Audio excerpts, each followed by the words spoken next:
السلام علیکم و رحمت الله و برکاته. قسم یکم برای پابجی حرام بودن یا اون دلیل برای شما نشان میدهیم. این بازی را من بازی نکردگی هستم، اما برای شما حرام بودنش من دکازل میکنم، انشالله دلیل میارم. اینه که شما میبینید به مثل اسمایلی که خندوار یا که بگیم یک چیزی که خندیده ایستاده است، در بینش دندان ها دارد.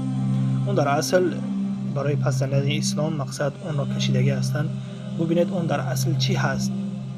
اونه که خندیده ایستاده است و دندان ها دارد، اون لبخند یعنی ماه است، ماه.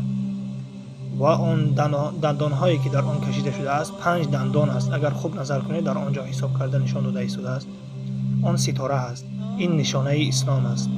برای پس زدن اسلام آنها چی کارهایی کردگی نیستند در این بازی. آن بدبخت های لعین بازی های مقصد در این بازی ها نشانه های اسلام را گذاشته هستند. و قسم دوم برای حرام بودن، خوب نظر کنید برادران، در آنجا لا اله الا الله نوشته شده است با زبان انگلیسی، با زبان انگلیسی. و آنها را رقم ها را در هر جا مقصد گذاشته هستند تا که با یک نظر کردن خوانده نشود.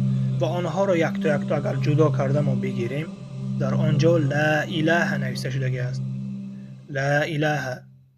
فهمیدید برادران؟ هیچ نیست، هیچ الهه، یعنی چنین معنا دارد که نیست هیچ الهه، لا اله. خوب ببینید برادران، شما چی رو بازی کرده ایستاده اید؟ سبحان الله. آنها در بازی میگوید که اله نیست یگان خدای موجود ندارد.